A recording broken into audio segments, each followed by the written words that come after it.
దేవునికి స్తోత్రం. హల్లెలూయా. ప్రభునామములో మీ అందరికీ శుభాలు తెలియపరుస్తున్నాం.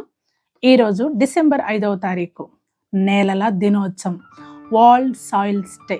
భూమి గురించి మొట్టమొదటిగా దేవుడు ఆదికాండం 1వ అధ్యాయము 10వ వచనములో ఆరిన నేలకు భూమి అను పేరు పెట్టాడని మరి ఆదికాండంలో వ్రాయడం మనం చూస్తూ ఉన్నాము. ఈరోజు నేలల దినోత్సవం.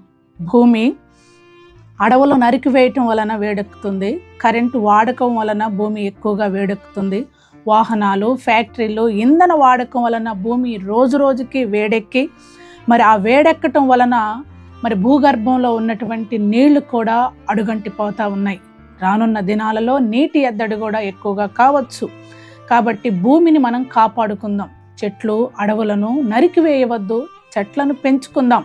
మరి గడిచినటువంటి దినాలలో బెంగళూరు ప్రాంతంలో నీళ్లు ఎంత ఎద్దడిగా ఉన్నాయో మనం అనేక వార్తా ఛానల్లో చూడగలిగాము.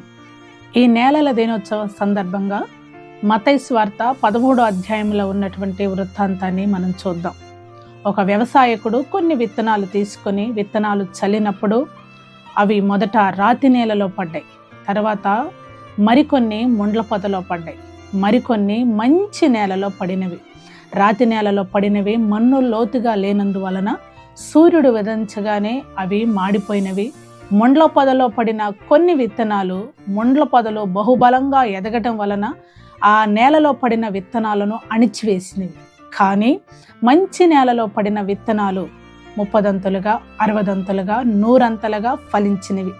అట్లాగనే మీరు మంచి హృదయముతో దైవజనుడు చెప్పేటటువంటి మాటలు విన్నట్లయితే మీ జీవితాలను కూడా దేవుడు 100అంతలుగా ఫలింపచేస్తాడు. అబ్రహాము ఊరు అనే ప్రాంతం నుంచి బయలుదేరి వచ్చినప్పుడు నమ్మకమైన మనస్సు గలవాడు గనుకనే దేవుడు అబ్రహాముని భూలోకంలో ఉన్న ప్రజలందరూ ఆశీర్వాదాలు పొందేటట్లుగా అబ్రహామును దీవించాడు. ఇస్సాకుని, యాకోబుని బైబిల్ గ్రంథంలో అనేక మంది మంచి మరి ప్రభు మాట విని భక్తులు ఉన్నారు. ఆ రీతిగా నేటి దినాలలో మనం విందాం.